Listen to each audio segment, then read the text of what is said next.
Welcome to Tequila and Terror, a paranormal and true crime podcast where we drink tequila and tell terrible tales. We do. And my story this week is not about killing babies or pregnant women. Thank God for that. Yeah. I could not handle another one. I think that we got negative feedback for the first time over that. I would cry. Yeah. So no more killing babies for a little while. Probably for the best, but we are kind of introducing, some terrible paranormal substance. Oh, I thought that's how you were going to introduce the book club. Oh, no. I was like, oh, well, this shit's going to be everyone. bad. Yeah. Hi. So we've decided as a pair, as a group, as a couple. Couple of weirdos. Pair of weirdos.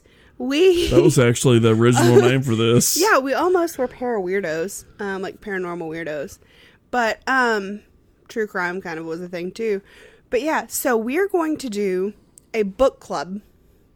We're going to start it, give you a month to read the book and go from there, right? Yeah, and we haven't decided how the rest of it's going to work. We may have people connect to us through Skype, or we may just have you writing questions and do it live. Yeah, we may do like a Facebook Live or just some kind of situation. We don't know. Give us suggestions. Anytime we give the audience a chance to participate, I think that's a bad idea. Wes, you're full of shit. Yeah. Anytime we give Wes a chance to participate, it's a bad idea. No, we really do want to hear from you. Yeah, so I said email that with a straight me, face. Please let me know. Send us comments, like any way that you need to get that information to us. Please don't come to our houses. We like our privacy, but we think that the first book might be the new BTK book or a Ted Bundy book. We haven't really decided. So give us suggestions on that as well. We would also like to set up an Amazon affiliate link before we announce it. That way, if you do need to buy the book, you can do it through there, so we get a cut of the action. Help us out, because we put a lot of money into producing this podcast. By a lot, almost nothing. No. $20s of dollars. 20s. Hundreds of dollars. Yeah. Hundreds of dollars into this podcast. But there will be a book club. Bought a laptop. Uh-huh. I spilled booze on my old one. Keisha had no choice. Comes with the territory. It was a business expense. That's what you get. So. Oh, you damn alcoholic. Everybody's got to be something. Well, that's you. That is almost 3 minutes of chatting. Keisha, tell us what story you're going to be talking about. All right. Today. This week. This moment. Keisha has been drinking, so have I. I am avoiding this. So we're going to discuss Peggy the doll. Whoa. Our first haunted item. Peggy the doll is known to be one of the most haunted items in the world. It was made in England in the 1960s. The doll was, not the spirit. I was confused. Yeah. Where'd the spirit come from? All right, I guess we get there. We don't know. Oh. Paranormal investigator Jane Harris, who runs an organization titled Haunted Dolls, received Peggy in the mail after her previous owner decided that it was time to get rid of her. The previous owner had purchased the doll at a sale, and I'm going to assume that means like a garage or yard sale, but they're in England or somewhere over there. What do they call a garage sale in England? I don't know. Are you setting me up for a joke? Oh, no, I wish I had one for that, but that's just my general curiosity. Let us know. Probably a flat finder or something, British sounding. I don't know. Anyways, across the pond, she had purchased the doll at a sale, and almost immediately she started experiencing a series of terrible nightmares that would leave her feeling hot and shaken upon waking. She would hear footsteps and wake up at 3 a.m. feeling as though there was someone in the room with her. She stated that no matter where she placed the doll inside her home, she still had the nightmares, and that it paired with nausea and inability to eat and migraines, and it caused her to seek out help from a priest. She said, even after 2 visits from the priest and having him bless her entire house, she still was having issues and there were no changes. Which, I mean, exorcisms take years sometimes, like that lady that we were talking about. You? No. Oh. I haven't ever gotten an exorcism. You might need one. That Netflix movie, The Devil and Father Amort, whatever. It's a pretty decent movie. She had a ton of exorcisms. It just takes a while. So I don't know that this lady was completely committed for this, but it's fine. She had a lot on her plate, apparently. Yeah. She wasn't in it for, a year of exorcisms. A garage sale in England is called a tag sale. Ah! Thank you for using the Google, babe. Yep. Okay. So, homegirl's impatient. No changes. She soon becomes ill with a fever and experiences hallucinations. Hallucinations. Was I hallucinating when I heard that word? Yes. She hallucinates. Once she recovers, she decides that the doll is to blame for her sickness and that it was time she gets rid of it. She contacts Jane and her organization. Most people believe that she just kind of Googled it and was like, hey, yo, what up? That's what we do. Here, have this doll. Yeah. Most of the people who contact Jane actually has the group come out to investigate. Apparently, this lady was not playing around, and she was just shipping it to you. I want out. I'm done. So Jane receives the doll. Once they receive the doll, her and her team start trying to piece together who the doll might be inhabited by, what might be causing all of these issues. Jane and her team, after a lot of investigating, believe that the doll may be possessed by the spirit of a woman born in 1946 in London's Holland Park, which I didn't Google to make sure it wasn't an actual park, but I kind of figured you would ask. Oh, yeah. I saw your eyes light up. Wait a second. Who knows what a park is in London? It could be a freaking place where you take animals to subdivision. Could or an area. Let us know. But they stated that they believe that the woman passed away due to a chest-related condition, such as an asthma attack. Which I didn't know you could die from an asthma attack. I think my parents lied to me my entire life. Catch your breath. Yeah, my parents were like, no, you just stop. You can breathe. Stop. You're fine. You're not going to die from it. Just breathe. No. Apparently you can die from an asthma attack, guys. Makes sense. Maybe that was my mom trying to comfort me and make me not feel like I was dying. Now, over the course of her time with Jane, multiple mediums have done a reading on Peggy and have stated that she is a restless, frustrated spirit and was likely persecuted in life. After posting about Peggy on the internet, because she has posted a ton of pictures, videos. They had a Facebook group. I mean, if you go to YouTube and search in Peggy the doll, granted, I'm gonna tell you right now, this is your warning. You do your thing. I did not tell you to do this. You have your own free will, but you can find all kinds of stuff. After posting about her on the internet, Jane stated that people claimed to have chest pains, nausea, and headaches. One woman claims to have had a heart attack after viewing Peggy. Peggy. Oh, Petty to doll is Peggy's sister. She's real petty. Yeah. And one woman claims to have a heart attack after viewing Peggy, and others describe cold spots, an uneasy feeling, as well as feeling like they're being watched. People have also experienced their computer screens freezing upon seeing a picture or video of Peggy. My computer screen, guys, has been freaking out the entire week. I know my computer is shit, but it's not that shitty. It's been having issues loading things. My screen has frozen. It has switched to the home page and then frozen. Not saying it's Peggy, but... Did you try to turn it off and turn it back on? Oh, I did. Okay. And it wouldn't turn on at one point. I sent you all of these messages telling you. I was like, I'm going to have to get a new laptop. I'm at Starbucks and it's not even working. It won't turn on. What is going on? I had to handwrite half of these notes. You know. Like a third world country. First world problems. Yeah. Anyway, so one woman stated that upon opening a photograph of her computer screen froze on the picture and the room went cold. She felt someone in the room with her and that she could hear them moving around, so she messaged Jane on Facebook and asked her what to do. At this point, Jane took Peggy into isolation. I'm guessing this was like a downstairs portion of her house where it was not...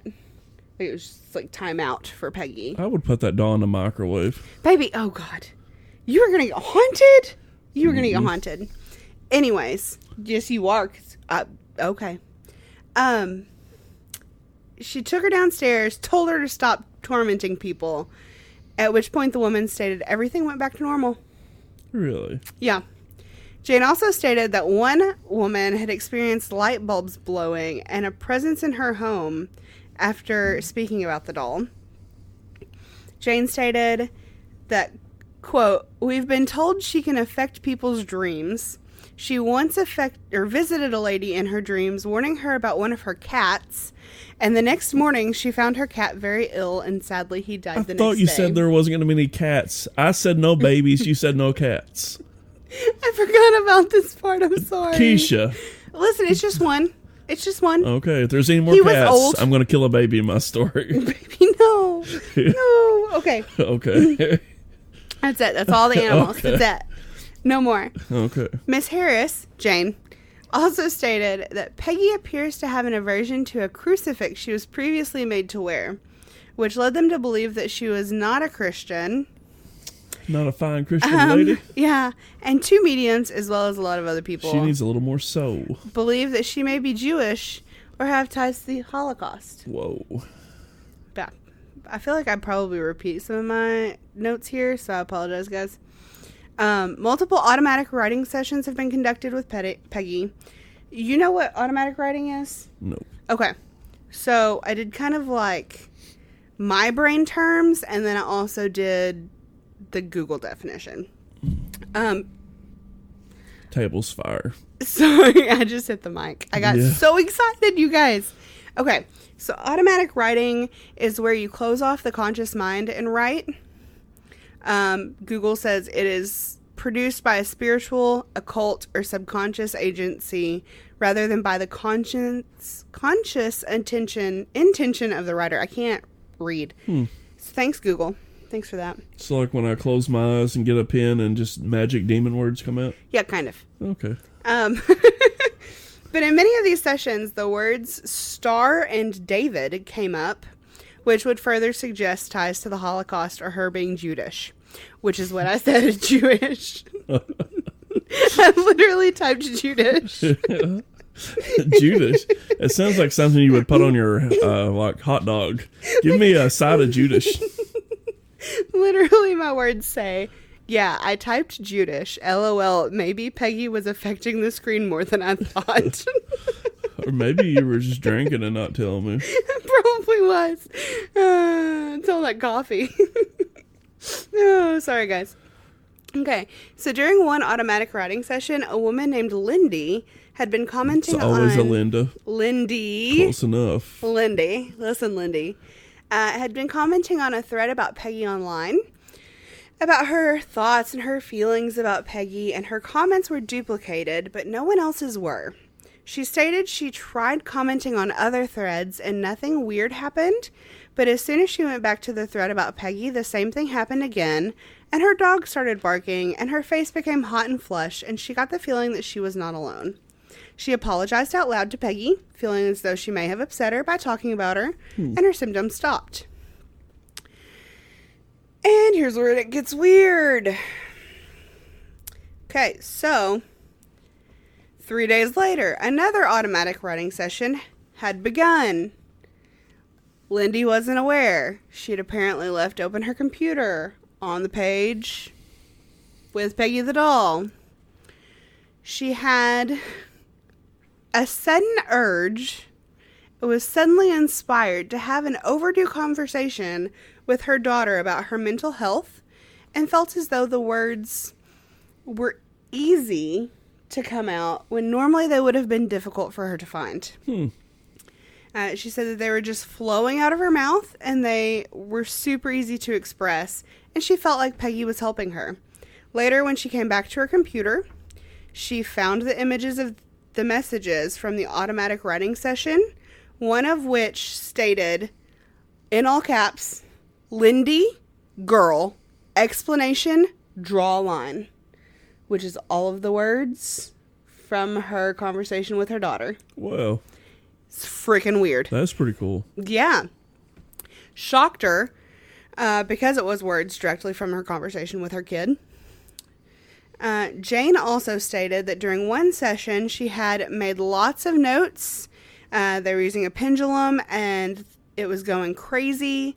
The next day, she went to go find the notepad she had been using and she couldn't find it.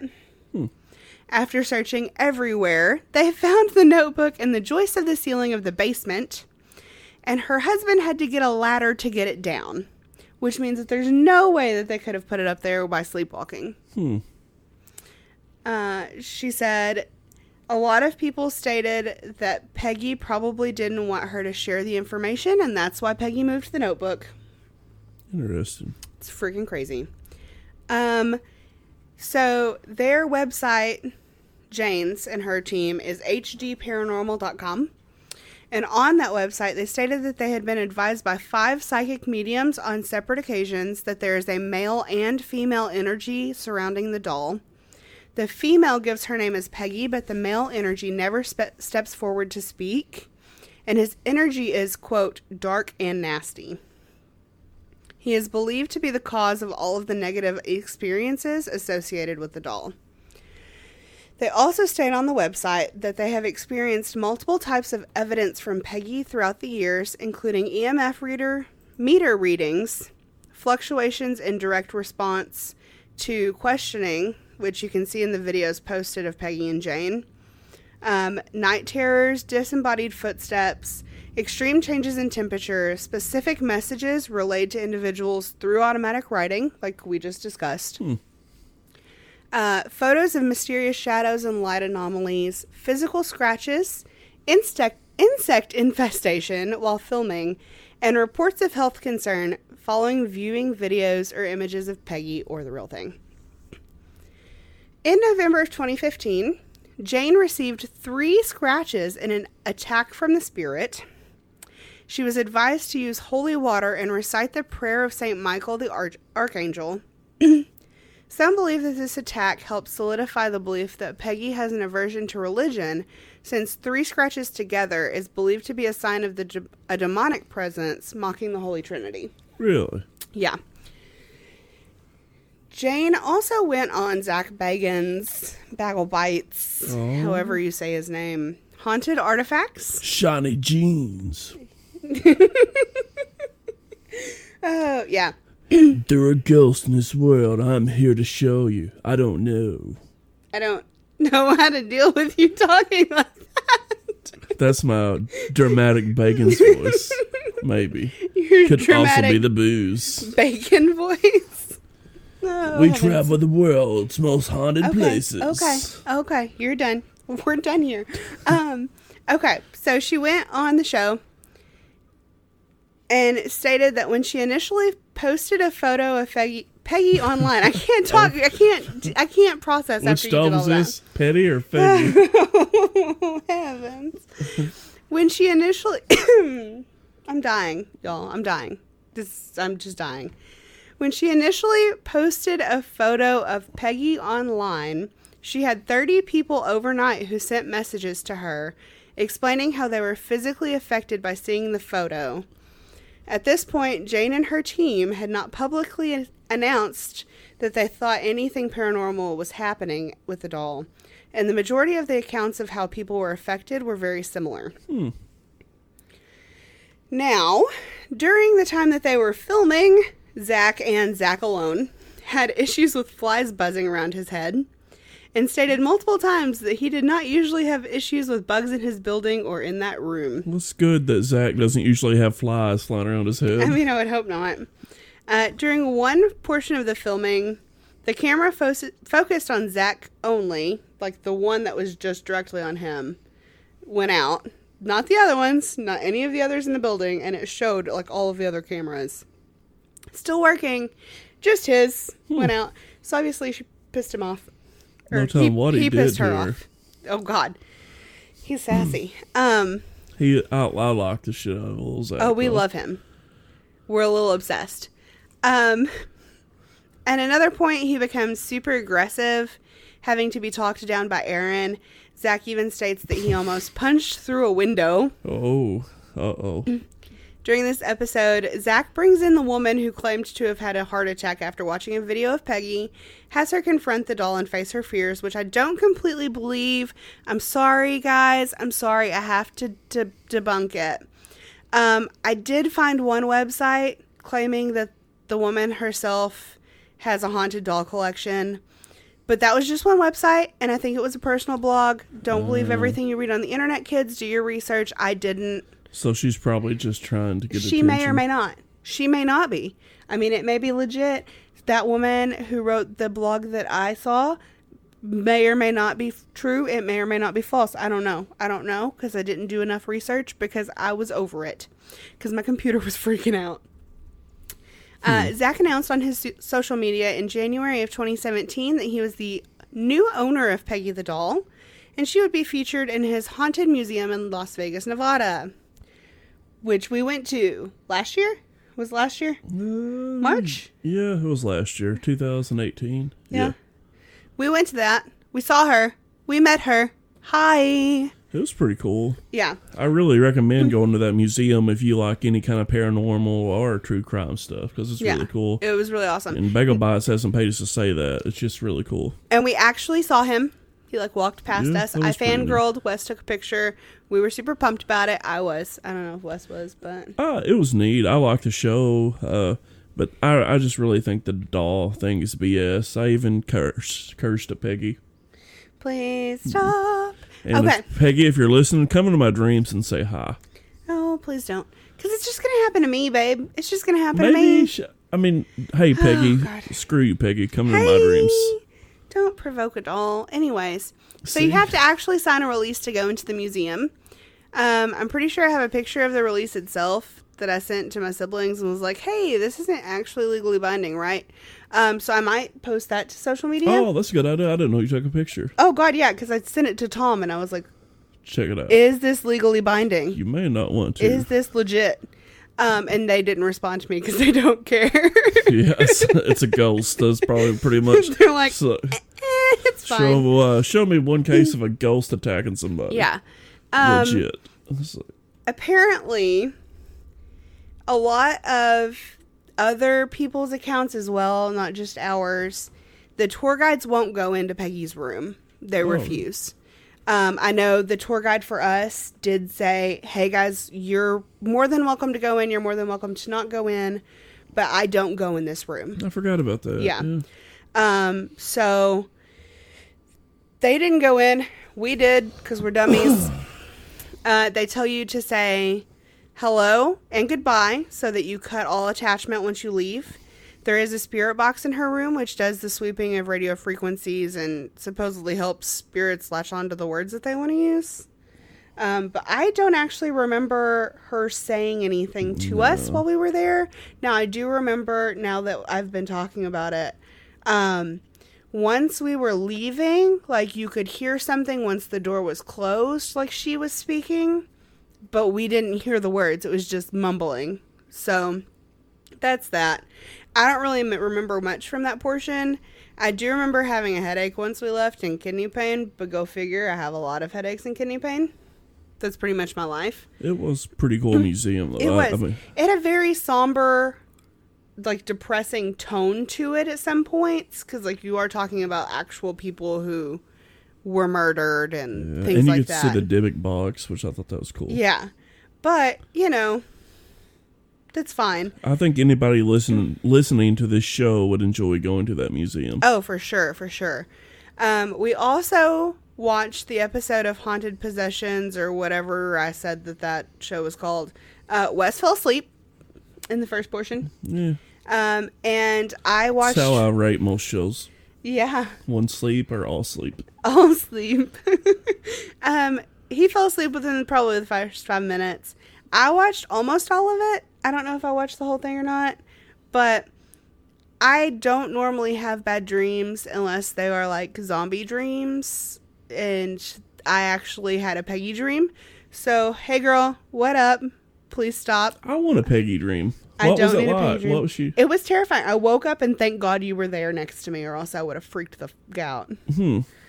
But, you know. Peggy. I don't know. It may just have been because I watched it. It may be that I'm, haunted by her now, or it may be that I'm full of ghosts and demons anyways. My house is super haunted. It's fine. Who knows? We've got this. But, disclaimer. They actually put a disclaimer on the show, though. Oh, really? Before they show her face. Because, I forgot about this part. He comes in, he sits down, and he has Jane bring the doll in. And the doll has a bag over her face. Well, if I was a ghost doll, I'd be pissed if they had a bag over my head all the time, too. And Zach's, very obviously, what's this? What the hell is this? Why does she have a bag on her face? And she's like, well, people, get affected when they see her, so I thought maybe I would give reviewers, a chance to not watch it. So they legitimately put a disclaimer up saying, hey, this is what's happened. You can't sue us. So this is what's happened. You can't sue us. Sorry. But that's Peggy the doll, y'all. Yeah. Those are interesting. I remember those people at that prison talking about how that doll was attached to what was that doll? It was attached to the mirror, or no? It was if that guy walked away from that doll, it would scream for him. I don't remember the name of that doll, but it was. I think those dolls are interesting because dolls are creepy anyway, and ghosts are creepy. So you put the two together, and it's super terrifying. Creepy. Yeah, but I mean, it's got to make you think: is this a ghost that's inhabited it, or is this a demon? Yeah, demons are terrifying. Which, yeah, that's why it's called a demon. For God's sake. I just don't think I believe it. I mean, I don't know. It's really interesting. I'd like to know more about it. It's kind of like Robert the doll and Peggy the doll are the two most famous dolls everybody talks about. Annabelle. Yeah. There's a lot. I literally did an hour of research just on different dolls to research. Because there's so many. I don't know. We'll do more doll episodes. I have a cousin who will probably visit us on one of our episodes or more because he's done a couple of podcasts about different haunty things, but not going into the haunted aspect of them. So we'll do more dolls. Let us know if you are interested in more dolls. I think they're interesting, so who really cares what they think? Okay, cool. Yeah. Good to know. As long as we keep having fun. I mean, they're just in it for the ride. All right. Yeah. Speaking of, so what are you talking about? Because I'm done. This is a listener story, actually, one that somebody submitted wanting me to do. So, okay. Yeah, I figure we might as well start doing some of them. This story is from Arkansas, which a lot of our fans right now from this point are from Arkansas just because of our location. People that we know. We're slowly spreading like a disease across the country, though. So I have never in my life wanted to be called a disease more. Yeah. So happy to be a disease. And across the world slowly, too. So I haven't... Hashtag 2019 Australian World Tour. Yeah. But thanks to the submission, this one is the Flick family in Rector, Arkansas. Flick? Flick. Yep. Flick. So, it's not a whole lot of information about it, but enough that you can get a general idea about it. So, okay. Ideal. Yeah, idea. He's not Southern at all, y'all. Yeah, I just really don't care how I talk. Not Southern at all, y'all. But here we go. This is the murder of the Flick family. Flick. F-L-I-C-K. I probably shouldn't have tried to make a dirty joke right when you were saying someone got murdered. I didn't hear it. I said, what about your butt? Oh. Sorry. These people are probably going to come shoot us. Oh, no. Okay, we're done. No, maybe not. We're good. We'll just make more jokes, Keisha. No more jokes. Yeah. Keisha's done with jokes for the night. No, you're not. The joke station's closed. Oh. But the Flicks lived in a small town of Rector, Arkansas. So, I mean, yeah. It's pretty small. Do they even have a school in Rector? Yeah, pretty sure they got a school because they play basketball. I see them on TV. They have TVs in Rector? They may have a few. I'm going to say that I've more than one time heard Rector called the asshole of Arkansas. Have you really? Because Rector wrecked them. I didn't even So all the fans that we might have possibly had in Rector, we just lost them. I think I maybe know 2 people in Rector, so it's not a big deal. I don't think I know anybody there anymore. Oh, well, it doesn't I think really I know matter. people's grandparents who live in Rector. There's no reason to go to Rector. Just, I mean, who knows? Just say no. You just say no to Rector. The whole city of Rector is going to be like, y'all are never allowed.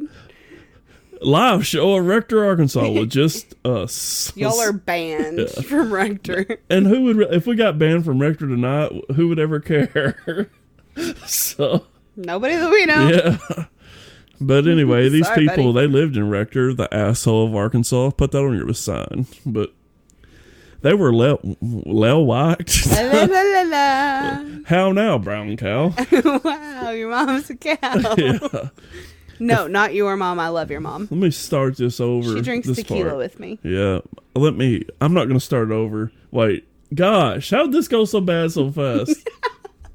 How'd this go so fast so bad? Yeah. Okay, I'm not gonna. This part may not even make the show, but Okay. I'm starting it back over.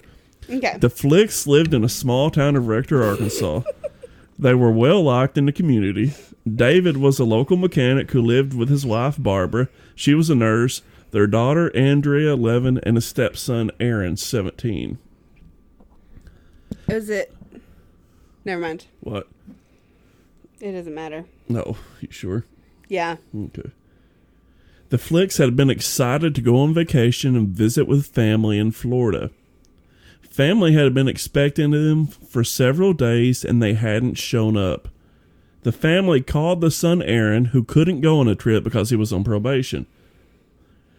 He told the family that they had left and should be on the way and acted like nothing had happened. After several days, the family still hadn't shown up in Florida. They were extremely worried, so they called the local police department. They had them do a welfare check. Police went to the house and talked to Aaron Flick, who told them his parents and sister were on the way to Florida. So at this time, the police called back the family in Florida and told them what Aaron had told them. So, I mean, nothing really... It's kind of odd. Back in those days, which... What year was this? 1995. I was 5 years old. Really? Well, see, back in those days, we didn't have cell phones. I remember that. Yeah, it's kind of weird. Back in those days, I was able to ride my bike wherever I wanted as long as it was in the block radius, and I was 5 years old.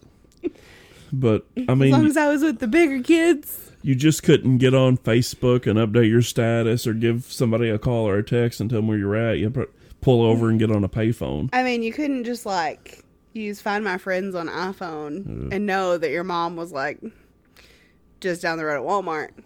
Yeah. I stalk my parents a lot. Sorry, guys. I'm needy. Yeah. But while his family was away in Florida, Aaron was living out all his teenage dreams, I guess. Of course. Yeah, How old was he?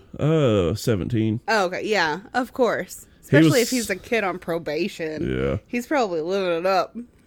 He was having parties with booze and drugs. The parties lasted all week long and all night. There was young women at the house constantly, and he had his stepfather's truck that he was driving around town in. It was more than a week after the family should have been in Florida that the family was constantly calling back to the police department trying to find out what was going on. Well, yeah. Police said that they seen Aaron driving his stepfather's truck at the local school for a homecoming. So they do have a school. That's confirmed. Yay, Rector. Yeah. We're proud of you. Yeah. Oh, yeah. Because I know one of the teachers at okay, never mind. Yeah. I'm not going to give out who it is. Oh. I just realized that I know who they are. Oh. Because I went to church camp with them 70 years ago because I'm a grandmother. But the cops saw Aaron at the homecoming and said that, hey, let's talk to you about your family. So they took a report from him, and he told the police that he had heard from them earlier that day and they were supposed to return back home. So the officer thanked him and they left. So later that night, about 3 a.m., the cops are doing a patrol in the neighborhood, and they saw Aaron outside. So the cop goes up to him, and he invites him in the house. He told him that he had heard nothing farther from the Flicks. The cops asked him, do you live in the main part of the house or the apartment? Because they had an apartment at a garage that they had turned into an apartment. And he lived in the apartment while the rest of the family lived in the main part of the house. Oh, okay. That makes sense. The police asked, can you get into the main part of the house? He told them no, it was locked. Of course he said that. Snotty little teenager. Yeah. So the cops peeks through the window and sees sheets on the floor. And he asked Aaron, what's going on? He said, well, we're remodeling. So the cops really didn't have anything to go on there, so they just went on their business. We're remodeling even though I'm not allowed in that portion of the house. Okay. So, Mr. Flick owned a transmission shop in town, and one of his workers said that they could take him over to the shop and see if there was anything strange over there.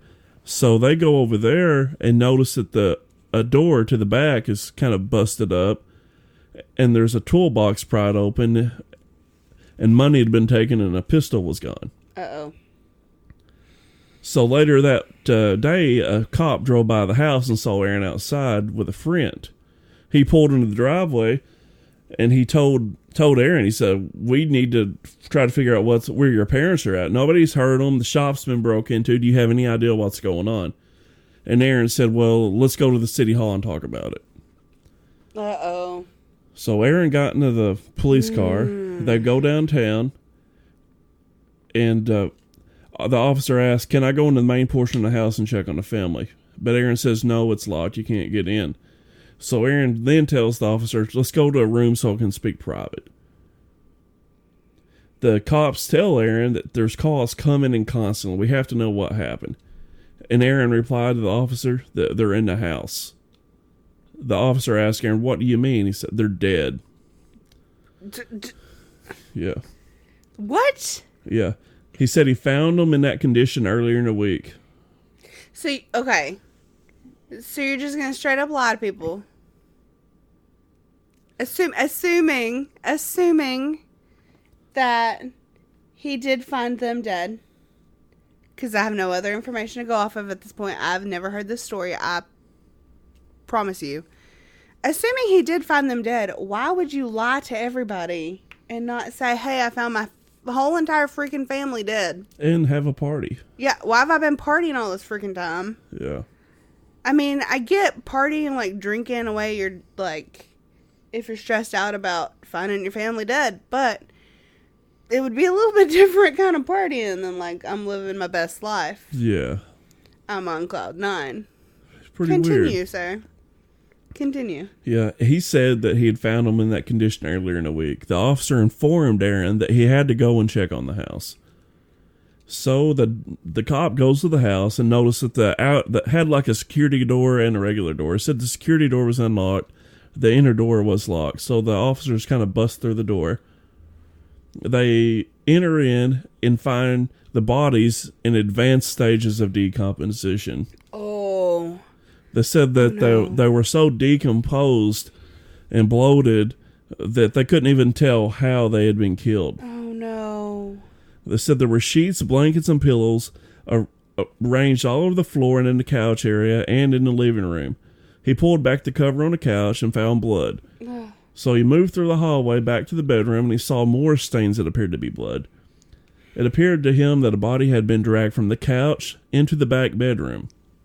When he went into the back bedroom, he found Barbara laying on the bed covered with a white sheet. So now he's found 2 bodies. Yeah. He found David lying on the floor in the bedroom and Barbara in that bed. So then he goes to the other room. It was first locked, so he has to break that open. And then he finds the young girl, Andrea, dead on the bed, too. Oh, my God. So I can't even imagine. he goes into the other bedroom and finds a spent .38 caliber cartridge on the floor near a wastebasket. And then he sees several more on a desk. So after the corpses were found, they went to the truck in the driveway. They searched it, found bloody clothing, and a pillow that appeared to have a gunshot hole in it. Oh. So after extensive research, they determined that Barbara and Andrea were both shot once in the head at close range, and David had been shot 3 times. Jesus. So Aaron, 17, was charged with capital murder, 3 counts. The only defense that Aaron had in this case was a story that could not be proven that I'll tell you in just a little bit. Oh, okay. Holding. Yeah, I'll get there. I don't know. How it seems like I always do these roundabout stories, but maybe I should just get straight to the point. But what? Sorry, I'm molesting you. Oh, I didn't know what was so high. You had a fuzzy. But David, a friend of Aaron's, testified that he asked him to drive him to the transmission shop. So he said once they got to the shop, he couldn't unlock the door, so he broke open the toolbox, and took $30. He was hoping to find more money. He also took a pistol, holster, and shells from the toolbox. He loaded 5 rounds into the pistol. Then his friend drove him around and said he needed to think, so they went to a cemetery where he sat for a while. If my friend said that they needed to think, and okay, for starters, I'm not taking anybody to a cemetery. That's weird. Yeah, especially with a gun. Yeah. I'm not taking anybody anywhere if you've picked up a gun. I mean, like, you're just, like, going and randomly stealing someone's gun? Yeah. No, I'm not down for that, y'all. That's creepy. That's weird. What kind of friends does he have? Pretty odd. I would be like, nope, I'm done. Like, you're going to kill me. So Yeah. my anxiety's too bad for that. But Aaron, I guess, took a nice stroll around the cemetery and decided to get back in the car. So then his buddy took him and dropped him off at home. Said the next time that he seen him was at school, and he showed up in school that Monday driving his stepdad's truck. Oh, God. So, more than one witness said that Aaron did not have permission to drive the truck, and it was unusual for him to be driving it. But they said he drove it around all week. He was taking his friends to movies and just out joyriding in the truck. Said that whole week there was a lot of partying in that apartment. Oh, my God. Said that the kids were smoking pot, drinking alcohol. He said there was a number of young people in the apartment. And when they were inside, Aaron would tell people that a cat had died in the house. So Are you kidding me? that's where the smell was coming from. And you also said that nobody... Okay, you didn't actually kill a cat. You didn't kill a cat. Okay. Okay. Yeah. You're right. But... And they said the neighbors outside asked about the odor, and he just told them the sewer was backed up. So he's just lying to everybody. Yeah. Boy can't keep his story straight. They said several young women were over there sleeping with him and having sex with him. But that's the same thing. Yeah, it's true. Sorry. I had to make fun of Wes for a second, y'all. I'm sorry. Oh, Aaron just hoeing around, I guess, but... Yeah, well. Yeah. Wes is just trying to drive home the point He was just partying. of the partying. Yeah. You gotta make sure you're aware of the party. To me, it's just odd that you're partying while people are decomposing. Because I don't know if you've ever smelled anything dead. Like our basement. The dead body smell from our basement is just awful. Oh, whoops. Sorry. Okay, for starters, we don't live together. Yeah. Secondly, there is no basement in this house. Or his. I promise. I checked to make sure that I wasn't going to get chained in it. It was a joke. It was a joke. Mm-hmm. For real, y'all. But we're not that creepy. Neighbors said they knew that he could be dangerous at time, but they never thought he would go this far. Friends said that they spent the night there before and heard him arguing with his dad. They said that the fights got bad, but everybody knew they didn't really get along. I mean, it seems like kids never get along with their step-parents. I didn't have any step-parents, so I don't know. I haven't either, so... Evidence showed that Aaron had been using his stepfather's credit card and business checks to obtain cash and make purchases during the week. There was also testimony that Aaron appeared calm and normal during that time, and he remarked that it was the best week of his life. Oh my God. Because he had plenty of money and a nice vehicle to drive around. Oh my God. They said that he made that remark multiple times during the week. Although he never admitted to killing his family, pretty much instantly the only suspect in this. I mean, yeah. Yeah. Aaron testified that he was scared. So, of course he did. I mean, listen. If you claim that it's the best week of your life, after you've been lying about your entire family being dead, or not being dead, lying and saying that they're alive, they're decomposing in the other portion of the house, you're sketchy. Yeah. Your story does not add up. That is 2 parts to 2 different books, sir. Yeah. Well, I've got some theories on why he done it, because I couldn't find any good set in stone reason why he did this. Okay. I'll give multiple ones here, but Aaron's testified that his stepfather was out of control, that he'd been walking away from the situation rather than being part of the conflict. So, he said that his stepfather was abusive towards his mother and his sister and him. Rather than being part of the conflict or being part of the resolution? Yeah, resolution. Okay. He kept walking away instead of helping. So they would start fights and then he would just walk away thinking that he won instead of trying to work through the issues. Yeah. Okay, cool. I mean, that's not cool, but okay, I got it. People in the town said that Aaron had an alcohol and drug problem. Aaron's grandmother said he was mild-mannered and that his parents were in the process of having him placed in an Arkansas Baptist boys ranch in Harrison for delinquent teenagers. Is it? Harrison is a pretty sketchy place. It's a beautiful part of the country. It really is so beautiful. They're also super racist. Yeah, that's the place with the billboards for the KKK. That's the place we seen a rally in the parking lot that one day, too. We did see a KKK rally, and Wes almost mooned them. I respond to most things by mooning.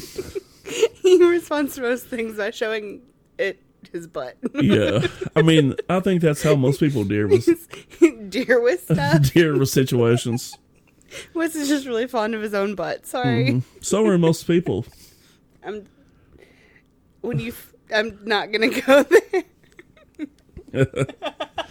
But if you go to Harrison, maybe don't go to Harrison. Just go to the areas around it, like Ponca and the Buffalo River and all the Hawksbill Crags. Through Hawksbill Crag is beautiful. Yeah.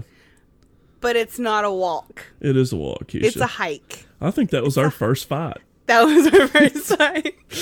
Okay.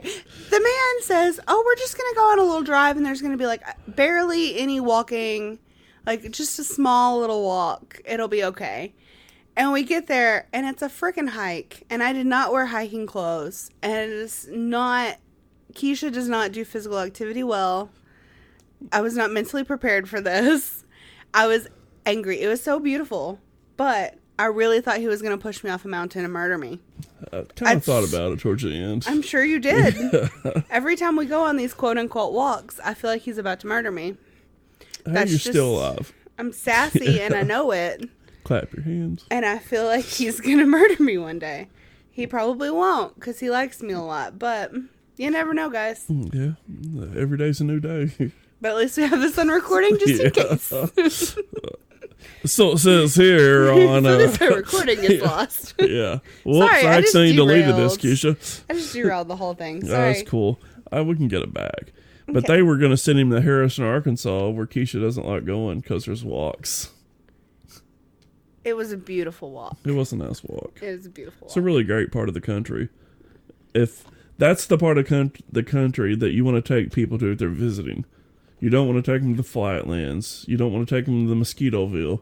Okay, let's take them to Northwest Arkansas. God, how do we do this? I think it's called booze. I think it's booze too. Okay, go. But anyway, they were going to send him off to this ranch in Harrison. Jesus Ranch. Yeah. Yeah. Aaron admitted that he had taken his stepfather's pistol from the business and returned home where he lived with the victims. He said that Mr. Flick found him with a pistol and summons him to the living room to talk. At that point, he said that Mr. and Mrs. Flick were going to get a divorce and that his mother had picked Aaron in a battle between the two. Oh, my God. So he said he left the home mad and that when he returned home, he found his stepfather on the couch making a loud snoring noise. He said he got upset and went to the room to check on his mother and sister and found them in their bedroom shot to death. He said he returned to the living room where Mr. Flick was and shot him twice with a pistol in retaliation for having killed his mother and sister. Okay. That's a theory. Yeah. He said this testimony, they were implying that Aaron had shot his stepfather after his stepfather committed suicide and after his stepfather killed his mother, his wife, and his sister. Wait, let me say that again. Okay, so the stepfather kills the wife and the daughter. Yeah. And then he commits suicide. Yeah. Stepson comes in, shoots him 2 more times, not knowing that he's already dead. He seen that he was in the process of dying and wanted to just pop him a couple more times to finish him off, I guess. Like satisfaction. Out of anger, yeah. Yeah. I mean, I kind of get that. Like, because you don't feel like you're going to be charged for it as bad, I guess. I don't know, because he already did it to himself. Yeah, still doesn't make any sense. But it doesn't make sense. But I mean, like, kind of like, I could see where a 17-year-old would have flawed logic. Yeah, but also, I don't know that I believe that theory is the correct one. They tried to push a little bit farther, saying that, the stepdad died completely of a self-inflicted gunshot wound, but you don't shoot yourself in the head 3 times. No. It's kind of just a shitty story. Yeah. It seems to be that the popular theory is that he went into the house and he shot the stepdad at first by putting a pillow over his head because he thought he would be the most struggle. Then he went into the mother's room and shot her. Then he went into the sister's room and shot her by placing a pillow just to silence a little bit. I mean, okay, why would you shoot any of the members of your family? Like, I just can't imagine. I think that he was just a selfish kid. Well, I mean, he's got to have mental issues. I know I go to that, but you just can't be right because I cannot physically imagine. I cannot imagine physically hurting any member of my family. He was in a different frame of mind, but I couldn't find anything about his mental health. I think that he was just. I think he's wired wrong. I think some of these people from birth. Yeah. I mean, I guess that would still be a mental defect, but I just think that there's not something clicking right in him. But he had previously told his buddy earlier that he planned to kill his stepfather by striking him in the head with a wrench and burying the body. Oh, my God. So he'd wanted to do this for a while. So it's definitely premeditated in some form or fashion. During the trial, the state offered him a plea agreement, but Aaron refused, saying he wouldn't admit to the guilt of something he didn't do. So the kid's just a dumb, cocky teenager. That's what I think. I just really think he thought this was such a good plan that he would get away with it. Listen, I don't condone teenagers listening to our podcast fully. Like, if you're of age, that's great.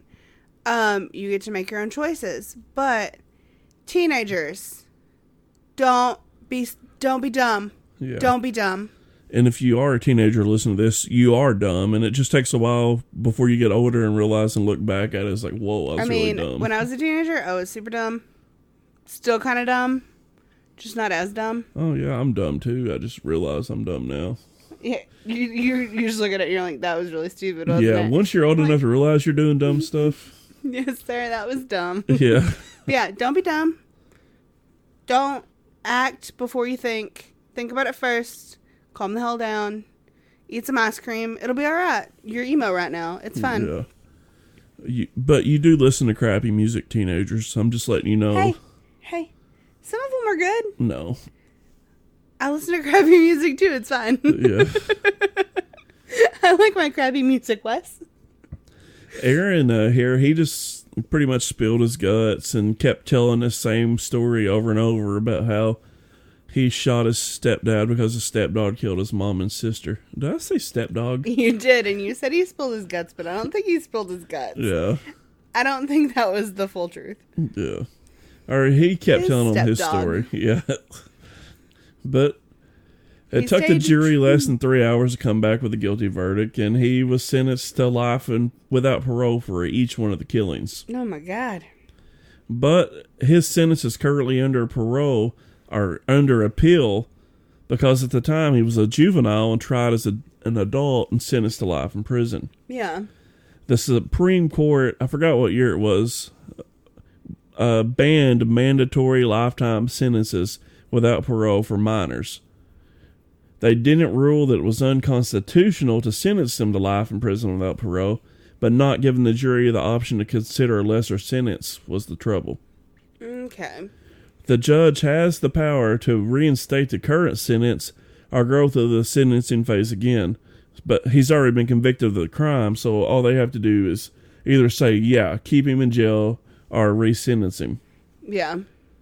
So if the sentencing phase is conducted again, he could even get time served, but it's not likely. But right now he's still in jail and doesn't look like he's getting out anytime soon.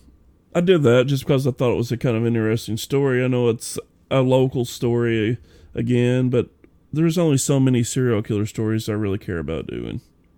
And we got to fill the spaces with some of this local stuff and some of this lesser known things.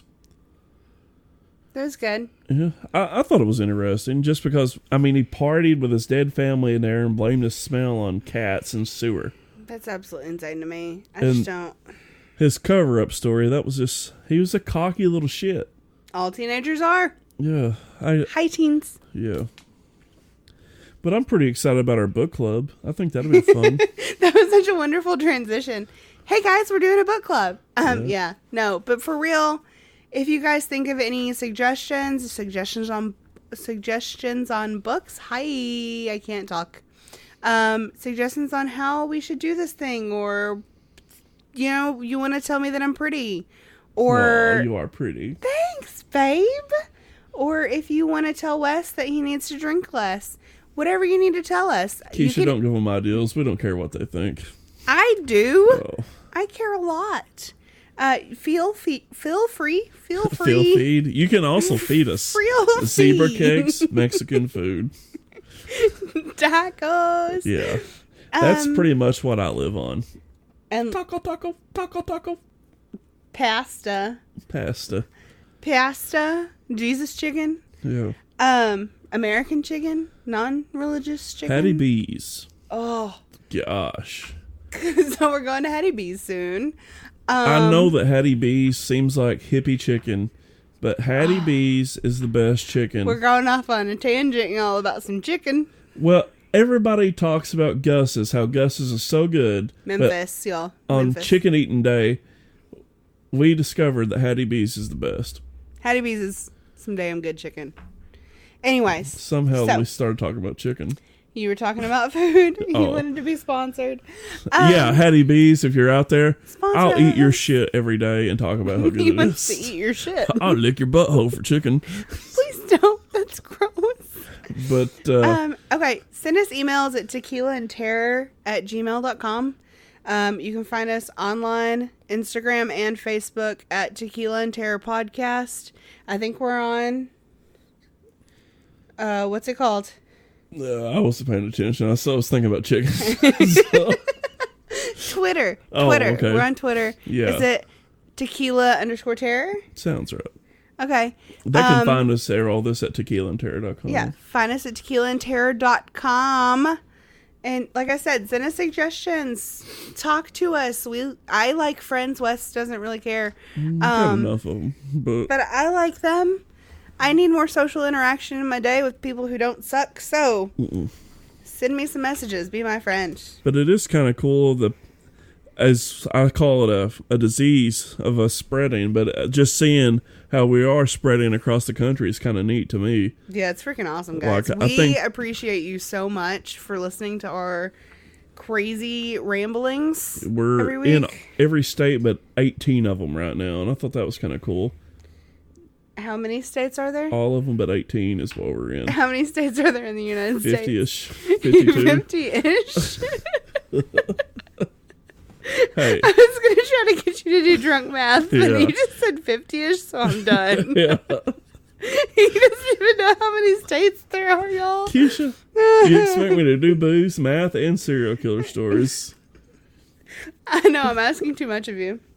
But the world part, to me, is crazy. Just from our little bitty room in the middle of nowhere to, like, somebody in Spain. Actually, 3 people in Spain. I thought Hi, that was Spain. cool. Yeah. Arrivederci. I don't know what you say there. That's probably not... They're not listening anymore. So... Hola, ¿cómo Yeah. está? And we had Sus? some Brazilian people, and what was that other country? Ah, crap. Australia. No, well, no, we got more in Australia. I haven't looked since like a while, so I can't remember. Sunday. Costa Rica. We have Costa Rica? Yeah, it was probably somebody on a cruise, but I thought it was kind of cool that 3 of them listened there. That is awesome. Yeah. Wait. No, that was Mexico. Never mind. But just keep listening. I mean, who knows? We like ya. It We is appreciate interesting. ya. You're the best. Yeah, you're the Here's all of okayest your for sure. positive affirmations for the week. Yep. You are light and love. All right, guys. Well, we have rambled enough. And we're gonna go get chicken. Okay, bye. Bye. Meow. Meow.